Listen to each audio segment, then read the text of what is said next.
Hello everyone, আমার আরেকটি নতুন ব্লগে তোমাদের সবাইকে ওয়েলকাম।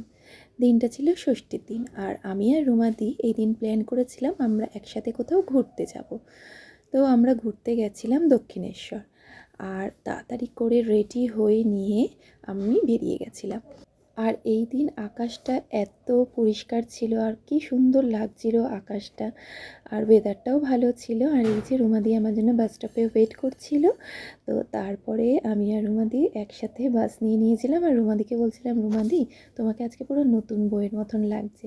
আর এই যে দেখতে দেখতে আমরা দক্ষিণেশ্বরও চলে আসলাম। দক্ষিণেশ্বর আমি 2 বছর আগে সুমিতার বাচ্চাদের সাথে এসেছিলাম, তারপরে আর আসা হয়নি। আর যখন রুমাদি বলল যে চল দক্ষিণেশ্বর যাই, তখন আমি কিন্তু একবারও না করিনি, কারণ অনেক দিন হয়ে গেছে যাইনি।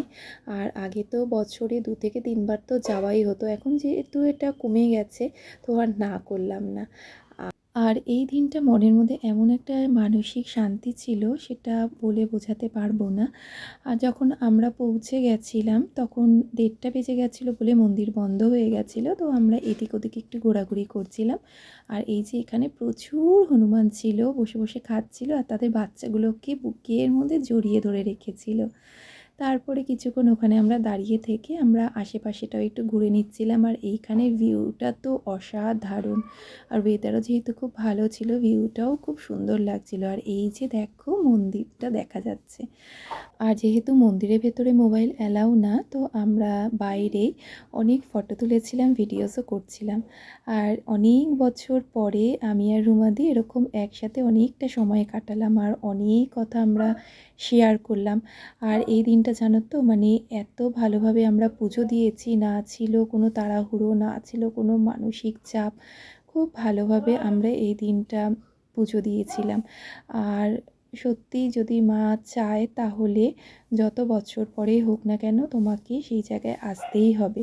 তো হয়তো মা চেয়েছিল, আর সেজন্যই আজকে দিনে গিয়ে আমরা পুজোটা দিয়েছিলাম। আর এই যে দেখো মার্কেট থেকেও আমরা টুকটাক কিছু কেনাকাটা করেছিলাম। এই করতে করতে বেজে গেছিলো 3টে। তারপরে আমরা প্রসাদ নিয়ে আমরা চলে গেছিলাম মন্দিরে পুজো দিতে। আর তো আমি রুমাদি আমার ফটো তুলছিল, তো এই করেই আমরা কাটালাম দিনটা। তো পুজো দিয়ে এসে আমরা চলে গেছিলাম খাওয়া দাওয়া করতে। আর এইখানে গিয়ে আমরা খাওয়া দাওয়া করেছিলাম। আর তারপর আবার আমরা একটু এদিক ওদিক ঘোরাঘুরি করলাম, এই করতে করতেই সন্ধে হয়ে গেছিলো। তারপরে তো ফিরে আসার পালা। আর এই দিনটা না সত্যি খুব ভালোভাবে আমরা কাটিয়েছিলাম। তো আজকের ব্লগটা এই পর্যন্তই। টাটা।